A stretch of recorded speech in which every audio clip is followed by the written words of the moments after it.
Could Wisconsin actually have the best portal class? Is it LSU?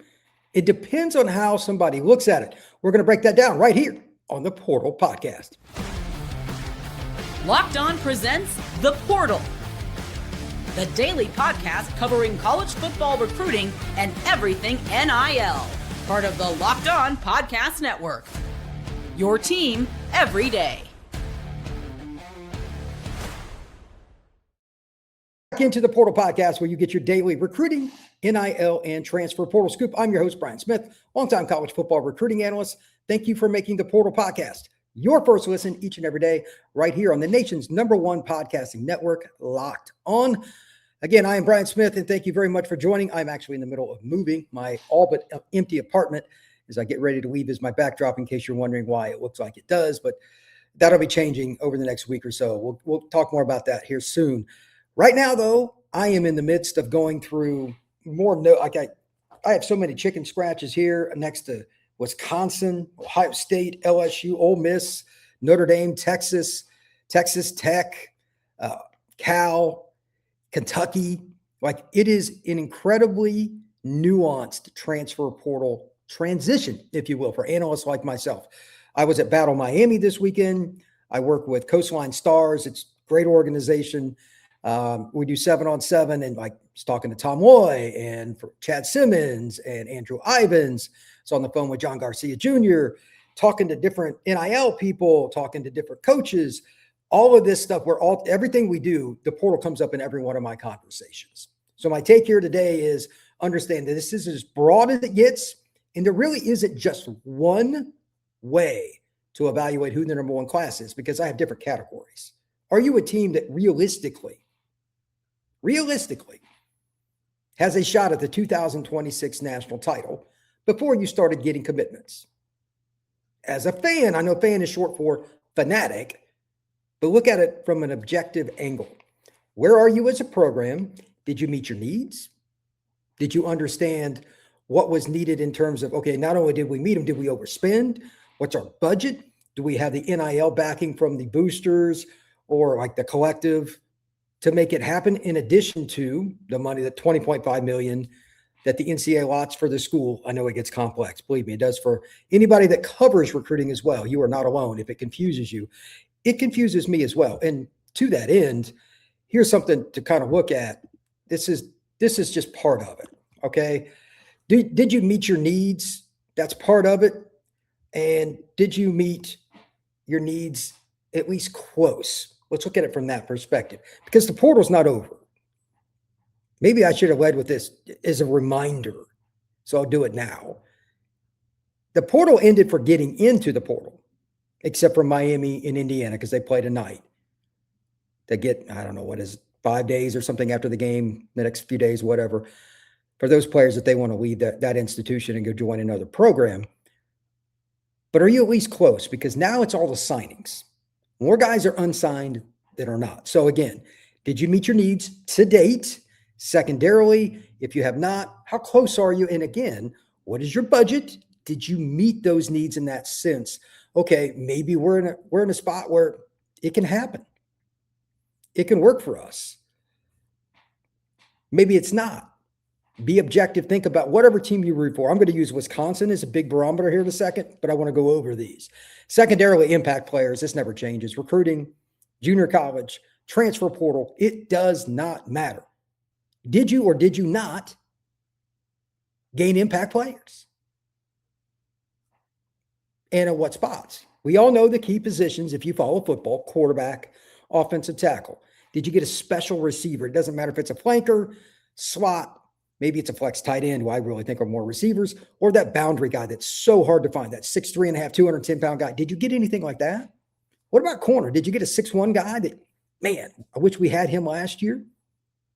Did you get a free safety that's a special player because mentally he can set it up? Maybe he's that special player. Free safety is not normally on that list, but if it's a dude, okay, that's fine. Then, of course, DN and D tackle, that's never ending. You can never have enough. Even back in the heyday of Florida State in the late 90s, Bobby Bowden on National Signing Day said one time they had like the top class. I wish we got another D lineman. I'm like, really? That's how important they are. So everybody needs D linemen. Then finally, This is just something looking at, especially those guys that donate money, those gals that donate money. Did your program reach that point where whoever your biggest rival is, did you surpass them in any way, shape, or form, specifically with the portal? And again, the kids have gone beyond the point where they can get in. Now it's about the signings. Where are you now? Where do you think you're going to be? Look at your rival. If you hate the team, like if you're a Ohio State fan, you want to look at what Michigan's doing. Michigan's got some players. They retained some really good players. And I know we're on the border. Like there's a lot of ways to evaluate this. So with that, I want to kind of go back into the baseline here. Let's talk about Wisconsin's class and use it as a parameter. And then we'll go down the list, LSU, Notre Dame, et cetera. And I want people to comment in the chat. Here in just a sec, I'll go through Wisconsin first, then I'll jump into, like after each one, I'll go into the chat a little bit, add questions, just have some fun with this. Wisconsin has 31 guys per 24/7, and that may be off by one or two. Not everybody's updated. They've got 7 for Notre Dame as an example, but they don't have the kicker. It's actually 8. Now, it's hard to keep up. Got to love the people 24/7 on 3, et cetera, for trying to keep this stuff going. I would not want that job, by the way. That's got to be really hard. To that end, here are the things that I like about Wisconsin's class and why I think it's a game changer as a program that's they're not a national title contender next year. Let's be realistic, but I think they're going to make a massive jump. Like I have hammered Wisconsin for 2 years. Right here, this guy. No ifs, no ands, no buts. A lot of Wisconsin fans don't like it when I come on Ryan Herring's show, but at the same time, there's a reason that I said what I did. They didn't spend enough NIL. I don't know who the booster or boosters are. That has changed. And they went out and got 6 DBs. And I'm really excited about Javon Robinson, 5'11", 180-pound guy out of Arizona State. I think he's a guy that can come in not only from a production standpoint. He's last 2 years, 660 snaps, and then this past year, 659. So obviously he's played a lot of football. He's got a 67.9 grade per PFF in terms of coverage. That's pretty good. Arizona State, I don't think he had a lot of help. Probably not the greatest front 7, stopping the run, et cetera, making it more difficult. If he'd have played at his team like Georgia or LSU or somewhere that had more guys around him, his grade probably would have been higher. I think he'll come in and play, and that's just a barometer. But while they did good, and this is why I brought it up just a minute ago, what did you not do, or are you done, or are you still working on something? And this is something I'm going to talk about with, unfortunately, the vast majority of teams. Offensive tackle. Did you get a guy that you know has production? Right now, Wisconsin does not. They're a growing team. And I'm not saying they should jump into the Jordan Seaton transfer portal sweepstakes. By the way, that's grotesque. I'll talk about that briefly here in a minute when I get to LSU. But overall, 31 guys, 6 DBs. I've talked about Wisconsin on the outside numerous times. They don't have the guys. They don't have the guys. They need more. They went and got 6. That's going to help. I think 4 corners, most likely, again, guys can change positions, nickel, all that. So we'll just leave it at DB, because even if they're projected a corner, that can definitely change. But that's a program next year. Like Notre Dame opens with them. Originally, I thought Notre Dame would just steamroll them. With this portal class, that game could be very interesting, especially being first game of the year. You just never know about that. They got DBs now. By the way, Notre Dame's receiver room is going to be gross. So that will be very interesting in what I thought otherwise was going to be Notre Dame throwing for 350 and winning like 42-17 or something. That's not going to happen now. They brought in the talent. And again, give credit where it is due. Wisconsin went and spent the money. Boosters backed it up. Not every group does that. I don't know how many off-the-record conversations that I have had. I'd like a nickel for every one of these where I've heard, I was told that we're going to spend more this coming off. See, like during, October or something, the team's not doing well. And Wisconsin obviously did not have the year that they wanted, being extremely kind. And then when it gets to that point where it's time to like actually spend some money, well, it's not going to happen. And the reason that it's not going to happen is it was all fake. Wisconsin's backing it up based on who they got. And also, very importantly, where at.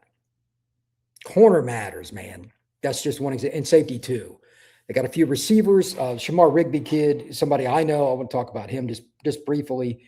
That's 6'3", roughly 200 pounds. He had 25 catches, 351 yards, and a score this past year at Oklahoma State, and they were a disaster. If you think Wisconsin was bad, check out Oklahoma State this past year. That was a complete adjunct disaster. They don't get kids like him either. So Wisconsin is my favorite team in terms of moving up the ladder. When we come back, we'll talk about some other teams, but just full autonomy. Cal, Kentucky, Oklahoma State. I want to get guys that know those teams personally, especially Locked On Oak State. My guy runs that pod. We'll talk about them on another day, but Wisconsin, I've studied enough. I know Ryan Herring's enough. I felt comfortable saying right now, hey, give them credit. This is a program that's taken it to that next step.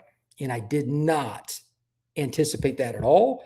And good for them, because we need more balance in college football. Wisconsin winning 4 or 5 games should not be the norm. And I think the portal, they've learned how to use it. They should be a team that goes to a bowl minimum 7 games next year, unless something just really goes wrong. Winning 8 games next year is not out of the question for the Badgers. And again, that is really good stuff. When we come back, I want to talk about teams that have a chance at the title, what they've done so far to help themselves get in that position. That is next, right here on the Portal Podcast. Today's show is brought to you by our friends over at FanDuel. We are to the championship game of the college football playoff, and FanDuel is giving all customers even more ways to get on the action during game day. And this is the last college football playoff game day. So check it out. FanDuel users get a profit boost when you get inside the FanDuel app. So if you want to ride with Indiana, last I saw they were 8.5 point favorite. I don't know what it is now, but it's right around there, depending on how you want to do it. But there's also quarters. You can bet on player props. If you want to ride with Miami, take the points. If you want to go just how many yards Mark Fletcher, whatever you want to do, that's up to you. FanDuel is the best place to get in the action all playoff long. Visit FanDuel.com to get your college football playoff boosts on game day. Thank you once again for making the Portal Podcast a part of your day. And if you want to take it to the next level, check out the Everydayer Club. It's pretty simple. If you want to take your pods on the go, you will use Spotify like I do, or Apple, or Podbean, or anything else, Amazon Music, doesn't matter. Get your podcasts with no ads, $5 a month or $50 for the year. We also have Discord. I just started really getting into that. We've got a main group, etc. It's down in the description below. You get more information about how the ad situation works as well. Just click the link down in the description. It will explain it. Check out the Everydayer Club. All right, now let's talk about the opportunity for some teams to, for lack of a better term, kind of jump up, kind of take that next step, because they're in the hunt. There's different ways to look at it. I'm going to touch on LSU first, just as a list here. Again, this could be off by a little bit. Just using 24/7's numbers, they had 38. But again, full disclosure, like Notre Dame's at 8. The last I saw, they didn't have the kicker added. Maybe there's one guy for LSU that decommitted, or they added somebody since I started this pod when you listen to this. But 38's a lot. All right, 38 is a lot. But did you get guys that you wanted at positions that you needed? They needed to address offensive line and the Jordan Seaton thing on just tip of the iceberg. That's the next point I'll make in about 30 seconds. But they got Levitt. They've got 9 receivers, including Winnie Watkins coming over from Ole Miss, who knows the offense. Guys from G6, guys from P4. A lot of transferring in and out of receiver, and I trust Kiffin with receiver as much, if not more, than any other head coach in college football. He used to be a receiver coach at USC back under his days at Troy with Pete Carroll. So he knows that very, very well. But the thing that I like best about them is probably something that kind of goes under the radar, because it's not as sexy, but it's one of the most important positions other than quarterback and offensive tackle, and that is defensive tackle. It's a young man that I know. Auburn defensive tackle Malik Blocton. He's a kid that didn't go very far to head to Auburn, but now he's headed to the other Tigers down in Baton Rouge. Malik Blocton, 6'3", 300 pounds. He's got 2 years of experience. He played right away for the Auburn Tigers and played quite a bit this past year too. So he had 413 snaps, 12 pressures, a sack, and 7 stops. He's just learning. And Auburn had a lot of playmakers around. He had Falk on the end. Holy cow, that guy was unbelievable. He had X at linebacker. He's as good at linebackers in the league. So he was fighting for tackles. That was a top 15 defense by just about any metric. And he was right in the middle of it. He was a key cog in that. Now he's heading to LSU. They lost Guillory, and they lost a few other guys up front. Defensively, I was a little unsure. I spoke to Richard Anderson and Lamar Brown at the Under Armour All-American game, just, hey, what do you guys got coming in? And they said receiver and D-line. We're like, hey, they're going to have to rebuild through the portal. And like, it's 100% right. Lamar's the one that said that to me. 2 weeks later, here we are. And boom, LSU's in that boat. And again, Blocton's a kid I know, great guy, has the size. He's played in the SEC. He knows what it looks like. Ironically, LSU goes to Auburn next year, so he'll get to play against his old team. But if you're an LSU fan, 6'3", 300, experienced, SEC, production, highly recruited kid, just a good dude to be around, this is the kind of guy you want representing your program. I think this is one of the most underrated pickups there is, because how many D tackles out there that fit all of those things? And in particular, experienced in the SEC, multiple years, by the way, and productive. He played 413 snaps for an Auburn team that was, obviously their offense stunk, but that defense didn't. It was really good. If you're an LSU fan and you're not excited about Malik Blocton, why? Now you should be. If you learn nothing else, that's the key. Now, Jordan Seaton, I only have one concern. How do they get this done with all the structuring and the NIL? You get $20.5 million with Levitt coming in, getting $5 million or something like that. How do you do that? It's just the logistical side. But as a player, I know Jordan Seaton because he played at IMG. He's originally from DC. Great guy, super personality, hard worker, takes his craft to the utmost seriousness. He changed his diet. He was like 330 or something like that. He came back the next summer, and I saw him. I'm like, Jordan, what did you do? And he told me what his diet was like. Just went all in before his senior year of high school, and he's just matured. This is a guy that will be first or second tackle taken off the board after next season, the 27 draft, in my opinion. If he goes to LSU, and this is the rarest of the rare, if you take 30 portal guys or more, you're probably not in the hunt. There's too much change, all of that. But as Kiffin is the quote-unquote portal king, I could see this being a team that could end up in the top 5. They're a boom or bust because, again, you take that many guys, it may not mix well. But it's not going to be a talent issue. And if they get Seaton, you'll have the quarterback, you'll have the left tackle, you got Blocton at D-tackle. You already had DJ Pickett at corner. Good luck. This kid I've covered since 8th grade. He's a dude. You have the makings of a team that can make a run. Now, I know he's not a portal guy. I just want to throw that out because he's one of my favorite players to watch. Watch what Kiffin does with Trey Green, by the way, the tight end. With those receivers around, if he's getting singled next year, he could be the most productive big play tight end in college football. Elite talent. Love watching that kid play. Think he has special gifts. With all the people around him, and Sam Levitt doesn't care where the ball goes. He distributes.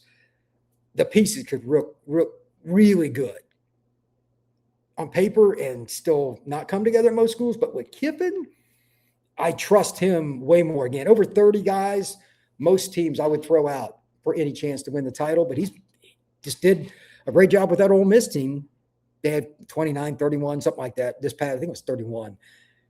That worked. So he's proven it. He's one of the very few that can do that. So I think LSU is going to be very, very important. Let's talk about what's going on in chat. Oh, wow. I got a lot more comments in there than I had realized. Hello to everybody. I'm glad everybody's saying hello. What's going on, Raymond? Hey, what's going on, Fighting Irish 86? Yeah, I'm going to talk about Notre Dame here in just a minute. It's a lot of fun. Yep, Gulf Shores, Raymond. I am in the middle of moving to Gulf Shores. I'm still in Auburn. This is my Auburn apartment. I'm not done here for another week or so technically, but I've got 90% of my stuff down in Gulf Shores. Got a few more trips to make, but really fun. Teddy looked good in the tape you posted. Yes. Teddy Gerard going to Notre Dame was the quarterback with Coastline this weekend, and he's awesome. He's our quarterback. Good dude. Gerard, yeah, absolutely. Let's see what we got about the portal. Katie. You can always tamper with or poach a quarterback under contract, promise him a place to live in the country, plus $10 million. Then after you do that, you get some more players on your roster that never even enroll. Nothing like the portal. Raymond, Wisconsin being good is good for college football. Post of the day. Look, man, we need balance in college football. At least some. Doesn't have to be the same 8 to 12 schools. But right now, it kind of is. If a team like Wisconsin, I can use some other examples too, Texas Tech, obviously, step up. Arizona State. How about down in the South? Did anybody think that Vanderbilt was going to do what they did this year? I never thought that would happen in my lifetime. It makes it more fun. It makes it more intriguing. Think about this. In your lifetime before these past 2 seasons, when did you look at the schedule for a game day and say, Vanderbilt, oh, I can't wait to watch that game? Unless it was just your team and you just want to see how they played and pound Vanderbilt. No, Alabama, Texas, different game. You wanted to see how they could do. They ran all over Tennessee, made big play. They did what they wanted this year. That's great for college football. I think Wisconsin could be that team. Colton Joseph, the quarterback coming in, speaking of run, he is a freak. He had 179 yards rushing against Indiana this past season. So that's an intriguing team. What we got here? Running an OSU podcast this year must have been abysmal. Talking about Oklahoma State. Cody, my guy, he's as cowpokes as it gets, but he's also somebody that's very honest. Guns up, but honest about where he's pointing them, if you know what I mean. And he knew that season was over pretty quick, so I give him some credit. Bernie, Wisconsin is going to get dog walk. No one can cover Faison, Aeneas Williams, no one. Well, I don't know. Notre Dame could still beat him. Notre Dame's top 5, in my opinion, after this portal. I'll talk about this, but I'm telling you, Wisconsin's going to be a totally different team. Let's see. Bag. Bernie, SEC is trash except for Texas. That is not true. I think Georgia might have something to say about that. So would Ole Miss. What is your opinion of Mintz's situation? I actually just spoke to Brian Driscoll about this and a few other people as well over the last 48 hours. It's a Warrior deal. Like, does Miami have to tamper to get what they need now? 100%. There's nobody just in this situation is going to walk in the portal, then see what Miami's. That's not how this works. Having said that, you have to remember that these contracts are not in front of my face, and I'm not a Warrior even if I was. So this is just opinion, doesn't mean a whole lot. There's Warriors in here far away, but to my knowledge, based on what's been posted, and this is secondhand, there is language in there that he cannot earn NIL unless it's under Duke. In other words, wear their gear, that stuff.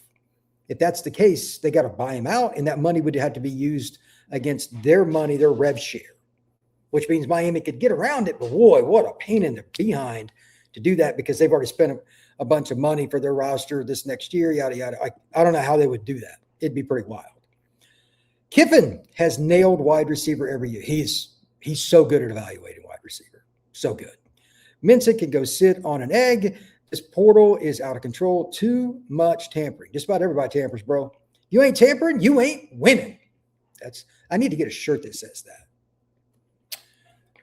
Irish Gordian Knot. Notre Dame's best portal haul ever on the heels of the best recruiting class in the modern era. Freeman is on fire. That's a fact, actually. Bo CJ62. SEC is fake. Exposed now. Well, they can't hide kids anymore.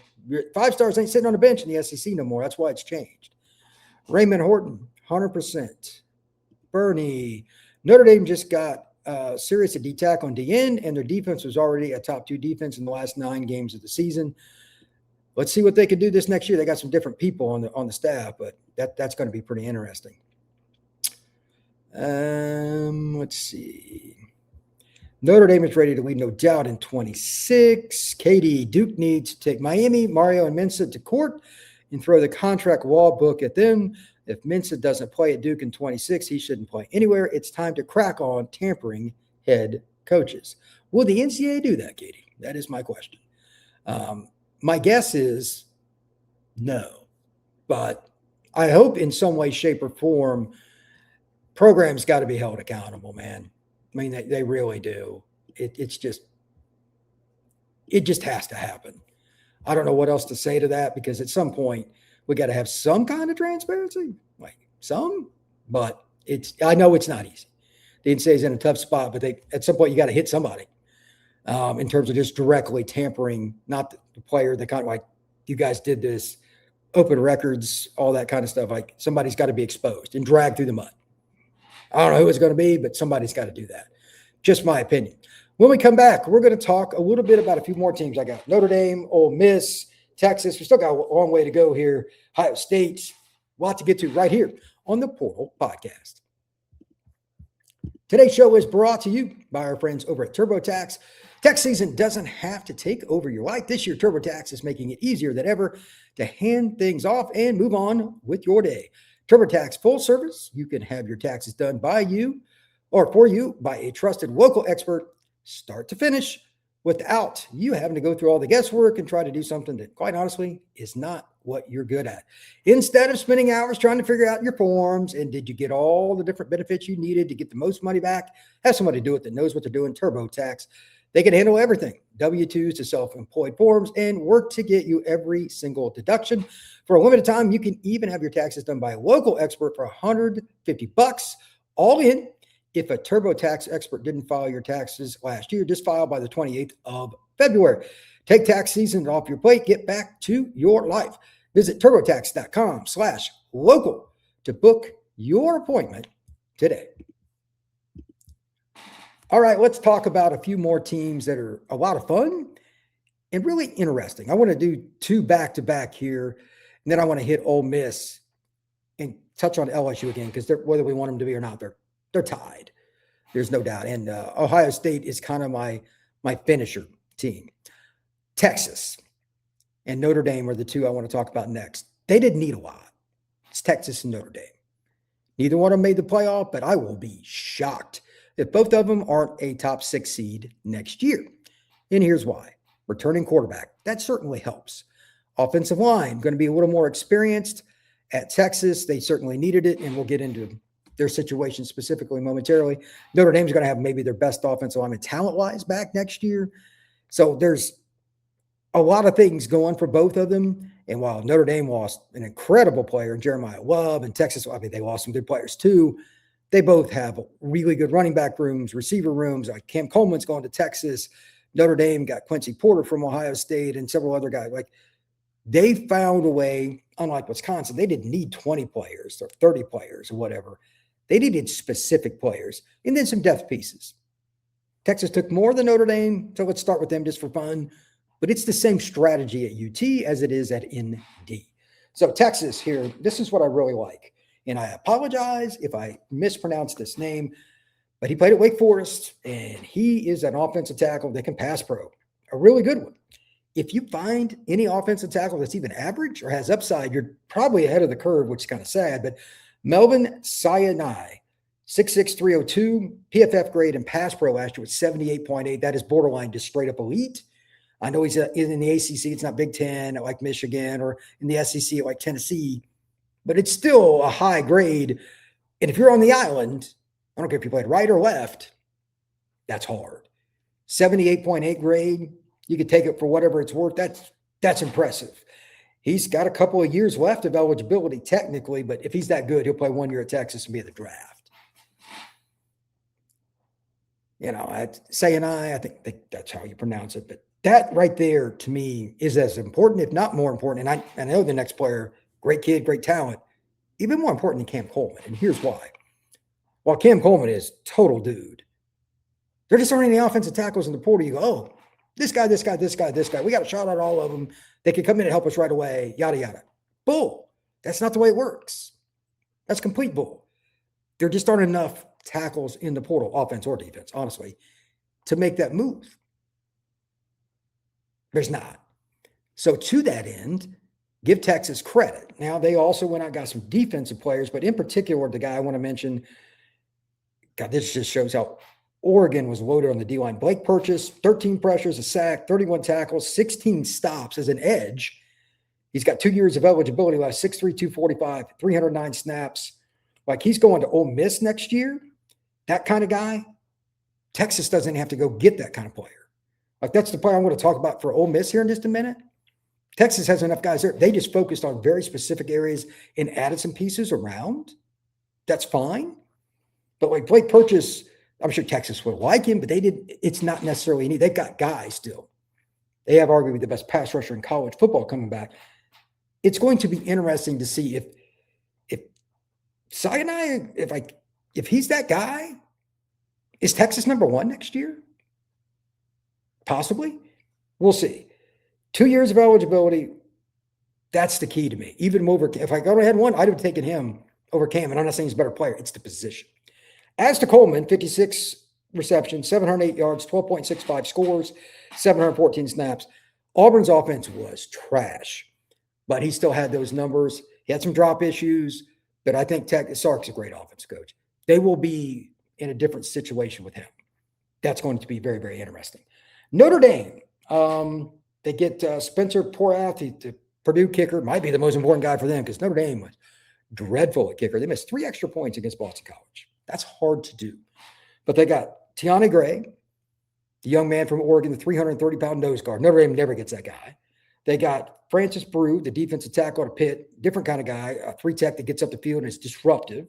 They got Miles Graham and Quincy Porter from Ohio State, 2 very talented young receivers, not yet proven, but they were throwing to that guy, Jeremiah Smith, and Tate and Ennis, etc. They had some guys. Jaden Sanders played and started for Michigan as a true freshman part of the year, kid out of East Texas. They got him to transfer. They got D.G. McKinney, who started in college. He was at Oak State, then Colorado. He's another corner. And then they got Keon Keeley, a kid they had committed in high school, signed with Bama. Now he's coming. He got 2 years of age, but another edge guy. This is as good as it gets in terms of hitting everybody, only 8 players, but finishing it off. You could make a strong argument depending on if, and I don't know the answer to this in case anybody wants to bring it up in the chat, and I'm sure somebody will. I got some ND fans in here. If Charles Jagusa is completely healthy next fall, Notre Dame could be preseason number 1. For those you don't know, that is a complete animal, 330 pounds, can play guard or tackle, freak. But he's been banged up. If he's back and you add these guys to what they have coming in at receiver, they've got Aeneas Williams and other guys at right, like they are loaded. You could make an argument Notre Dame's number 1. Conservatively, I think they're top 5. Same thing with Texas. If you want to make Texas number 1 next year, with CNI and Coleman and all these guys coming in and not having to go out and spend on a guy like I love the Blake Purchase pickup for Ole Miss. Talk about him in a second. If you get to that point, you're in a really, really good spot. So let's talk about Ole Miss just for a second. Just want to talk about Purchase, what that means. I assume Sunterian Perkins is going to leave. So Blake Purchase coming in is humongous. 6'3", 245 again. I mentioned him with Texas because like they don't have to go get a guy like that right now. They've got multiple edge rushers that are dudes. They went offense. Purchase might be the defensive player nobody talks about that much because Oregon's so deep. Comes in as like all SEC second team. He's going to get starter reps or to start. And Ole Miss is on that cusp. If they get Trinidad back, with this group, they got, again, I don't know if the number is exact by the time somebody's watching this pod, but it was 24 this morning when I did the notes. 24 guys, it'll probably be 30 when it's all done. They've got a balanced group, mostly SEC P4 guys that have played. They spent some money. I talked about at the beginning of the pod, Wisconsin throwing down the dollar bills, and they did. Ole Miss is the team to kind of watch now. They're a team that's trending, not there yet, but trending towards being a program that can compete for the playoff every year. They're recruiting better. We'll see how it goes. But Pete Golding is known as a recruiter. Not saying he's lame, but you got to prove that over time. You need at least 3 years to be graded on that. And this next season's year 1. So whatever. But his rep as an assistant is he goes and gets it. He knows front door, the back door, all that, dealing with Deep South recruiting. He's seen it all. Now he's the head coach, and he handled himself really well on the sidelines. They were definitely not out coached. That was just a great game against Miami. I think he's going to do something special there. And like the Blake Purchase kid's just one example. I'm not worried about offense with them. Even if it's not Trinidad, Deuce is coming in and second. They're going to be fine. If they can get kids like Blake Purchase consistently, and they got DBs, they got linebackers, they've got a little everything. This could be a top 5 team next year. Again, the whole Trinidad thing is the key to that. So we'll see. I want to touch on LSU again because there's so much going on there. I'm trying to avoid it till it's done. The whole tampering and all that, both those schools are tampering with each other. I don't want to hear one fan base or the other. Flat out. I deal with kids down in that area. I work with Coastline. There is zero chance that both schools aren't tampering with each other's players. Zero. I don't want to hear it. But I wanted to bring that up after I did Ole Miss. I don't know which one's doing it more, and I don't care. But there is nobody in college football that in some way, shape, or form is not tampering. Zero. To that end, I want to see the end result with the Ole Miss LSU trade, if you will, not just staff, but players, before I decide who did what, who did better, who has a better chance as a roster. Right now, it's really close. LSU needed more because the coaching change, it's not as seamless as, hiring your defensive coordinator to become the head coach when Lane took the LSU job after leaving Ole Miss and Golding taking over. So he had to take more high risk, but there's also more high reward. Like the reason he took the job, it's LSU. It's easier place to win. That's not a newsflash. But I'm telling you, Ole Miss is the safer pick next year. If they get Trinidad, which am I going to rank higher? It's going to be Ole Miss. It's ironic because year one, even with Jordan Seaton, could LSU end up in the playoff and doing something? Yes. But they're pushing right now towards 40 portal players. That's a lot. It is wild. Finally, I just want to talk about Ohio State for a second. And this is a really interesting scenario because like Texas, like Notre Dame, Oregon, and a handful of other schools, they don't need quantity. They need specific talent that's going to get them over the top. And looking at Ohio State, 16 guys is what I have on my sheet, is what they've got. One major concern, as I did this pod, this could change during the time I'm doing it, 0 offensive tackles. Are they in on Seaton? Do they know something I don't know? Does an Ohio State fan out there know something I don't know? Because quite frankly, I don't see it. They need to take a step up because they got their lunch handed to them by Miami. It wasn't bad. This is the end of the season, and you got ran over up front. Ran over. And I think Miami's front's the best in the country with just a 4-man rush. Totally. But you all were unprepared. That's a Ryan Day offense. There's something goofy there. And as we go into this, I like most of their class. Don't get me wrong. Their portal class is good. But I put them last because I want to reevaluate in about a week to 10 days. Do they get an offensive tackle or a guard that I go, okay, this dude's going to start. This guy's going to at least push the ball. And one more guy that he may not be the dude right away. But Ohio State has somebody that you go, okay, in a year or so, this is a guy that redshirted at some school like Tennessee or somebody who's a high 4-star or whatever. Did they get somebody like that, or a kid who played at the FCS that played a bunch but maybe needs to add another 10, 15 pounds to play for the Bucs? Okay, I can take that too. No O-lineman yet gives me a little concern. But what I do like, holy cow, James Smith, John Walker at D-tackle, that's about as good as it's going to get. James Smith is out of Montgomery, Alabama, played at Bama the last few years. John Walker played at UCF. He's a Kissimmee kid and went to UCF, and now he's up at Ohio State, heavily courted by a lot of schools. Clay Rusaw, also James Smith's teammate in high school. Big-time player. I think they were both at Carver. It could have been Pike Road, but I think they were both at Carver in high school. Look, that front's going to be nasty. They got some guys coming back. They know what they're doing. I know they lost some guys, but Ohio State up front is going to be a lot of fun. Sarcasm to deal with. They could be a team that leads the nation in rush defense next season. The question I have, and this has nothing to do with the portal, it's about motivation. James Smith needs to play at a higher gear than what he has, at least part of his time when he was a Bama. He's more talented than what he's shown by a mile. He should have been 3 and out. He should have had a half dozen sacks this year and more production. Part of that's on Bama for not getting it done in their scheme. I don't think it's D-line. Ray Rhodes still the coach of D-line. I'm putting this on the coordinator at Bama. I'm not worried about it at Ohio State. 0 is the problem right now, which is weird. And the defense is really good. And I know they're losing some pieces because it's Ohio State. They're going to lose guys every year, in particular Caleb Downs. But if you have D tackles like this coming in addition to what you have, there is no reason to think that Ohio State is not conservatively a top 5 defense in 2026. And we know about number 4 on the outside. We know about Julian Sayin hanging out in the backfield, spinning that thing. So throwing her up to Jeremiah. You got Ennis. You've got other receivers. The running back room with Bo Jackson. Ohio State's going to be really, really intriguing. They're not done. And just like with the rest of these guys, I'm just doing this. This is a podcast. See, what day is it? It's the 19th of January. Let's see where they're at like the 29th in like 10 days. If Ohio State can add an offensive lineman or two in terms of that group, that small group that they're trying to add portal pieces to win a title, they could be at or just below the very, very top. And with what they got coming back, that could make the Buckeyes the preseason number 1 team in 2026. Let me jump back in the chat and we'll finish up there. Let's see here. Josh, Buff on the move. I know he's going to say unfinished business and leave no doubt. This is the nicest way possible. Notre Dame is letting him do this to fight back. Okay, that's fine.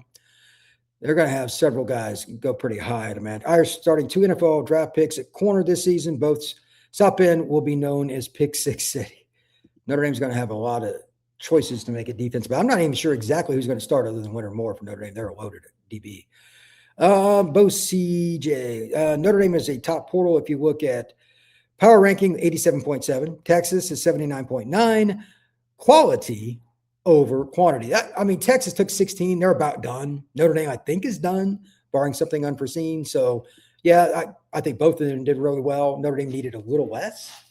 So I get what you're saying. They led the country in interceptions this season already, and it'll be deeper this year. Notre Dame's secondary is going to be gross next year. When is the last time Georgia won a playoff game? Their best wins are all against trash SEC teams. Georgia is overrated. Well, they won the national title in 22, didn't make it in 23, and then they got beat by Notre Dame in 24, and then they got beat this year by Ole Miss. It's been a minute. But to say Georgia's trash is a little hyperbole there. These aren't employer contracts, folks. Yeah, that is an important thing to talk about, but for another day. Archie, you should have Brian Driscoll on your show. Go Irish. I actually talked to Driscoll this morning. Probably going to have him on the show next week. We need to see how some other teams shake out because Notre Dame's probably done. Got to have apples to apples comparison. That's all. Let's see. I call South Bend Pick City every year since Morrison went off. Let's see. Texas would need to pull a defense out of a magic hat. Look, they hired the right defense coordinator. I'm not worried about their defense. They hired the right. I'm not going to get into that's a whole offseason topic. I'll do like an hour show on Texas, probably. They're going to be a fascinating team. KD. I sure miss ethical head coaches like Richt. He's still a right way, and there's still a right way and a wrong way. Mark's a great guy. Bernie. Manning still needs to get smarter. He has to get the talent, but needs to get smarter. CJ Carr is the smartest quarterback in college ball. He has the autonomy to change any call at the line of scrimmage. Let's see. Oh, this is referring to Charles Jagusa. Raymond Horton. Jagusa's health is so important. 100%. You just don't know. Can't find 330-pound human beings that move like Big Charles. No reason Jagusa isn't back in shape by then. I completely agree. Notre Dame should come out number 1. Ohio State is not on 3 things. I think they'll be really good too. Revenge tour Notre Dame. I don't know about that. There's not many teams on their schedule next year for me to even care about. This is something I can do with less. Guys in college football for 7 years is crazy, says Swatton Bomb 43. 100%. That's just weird, to be really honest. Let's see. Can't wait till Keon gets down to about 265 and Partridge works with him. Yeah, Charlie Partridge going to Notre Dame to be D-line coach. He's really good. NFL experience this year with the Colts, but he's a long-time coach. I think he was at FAU for a few years, the head coach. He was at Pitt for a long time. He is really, really good. Texas Notre Dame for the 26th championship. They should have been in tonight's game if the college football put the best teams in the playoffs. Let's see. Keep Jagusa away from UTVs. Yeah, he got hurt in the offseason. Let's see. Ohio State can't run, and now the Irish robbed them. They have depth at receiver. Notre Dame might have 1 or 2 starters from those guys. At least one of them, I would think, would end up starting a part of the year. Porter, Miles Graham, you never know. Let's see.